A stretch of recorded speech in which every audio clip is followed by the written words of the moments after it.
You know, one of the things that we get, what we hear from members a lot is about understanding what the board of directors do. What is it that we do in that room? What is it that we do when we get together?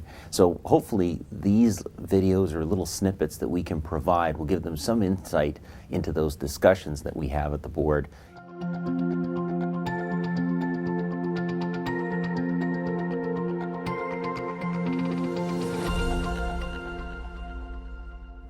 Well, the Benevolent Fund is something like a few other topics that comes up quite a bit from members.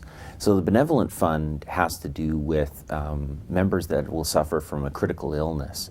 And what types of benefits could the board provide, if at all? So right now what the board is doing is going through the research phase of trying to understand other models that are out there.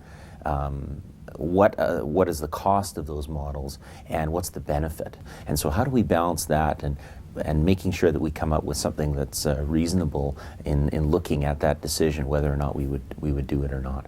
CREA's Futures project is really something that's changing all of organized real estate, and it's dealing in four main areas of consumer insight, it's dealing with professional development, member services.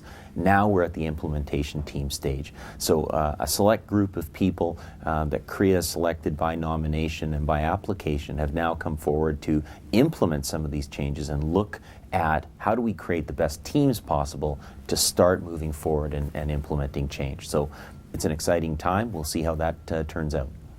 Partnering with other boards is actually a big conversation at the board of directors right now, because we've got three significant projects that are happening in the province. The CRM, which is the Customer Relationship Management Project. Then we have Transformative Education, which is looking at learning paths and how does education move forward into the long term. And then the third one, of course, is our single MLS system. And so when we look at strategies on how to partner with other boards, are we going to be all-inclusive? Do we create systems where every board participates all at the same time?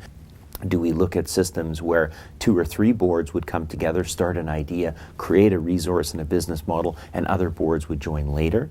Conversations have been had that the provincial entity should start the project and attach boards to it and move forward on a provincial scope. And so there's a number of factors that we have to consider and risks that we have to consider in terms of the rate of innovation, making sure we're inclusive of everyone, and then of course the value creation and risk conversation that's happening with that specific project. The governance committee basically takes information that the board has decided on and looks at better ways to make decisions. So one of the things that the governance committee right now is looking at is better learning paths for directors. How do we go out and get better education for directors, events, and conferences that will allow them to make better decisions at our board? That's one aspect. The other thing that the governance committee is looking at is, of course, the aftermath of the AGM and the governance review process for our board of directors and whether or not we'll be taking that forward. Risk management is really a balance of there's value creation and what's the risk associated with that value creation. So when we had the conversation about risk management, we looked specifically at IT. Are we right now looking at the most reliable technologies? Do we have the best tools? Do we really want to be at the cutting edge where those tools might fail because they haven't been fully developed? Mac compatibility is something that we hear a lot from members. And when we're talking about Mac compatible, we're not talking about platform Mac, we're talking about also iPad compatible, and that is actually different. So when we're looking at those types of technologies, do we go with a trusted, sure, high reliability supplier that is also not Mac compatible versus going with something that is perhaps newer, might have some downtime, and also has higher risk?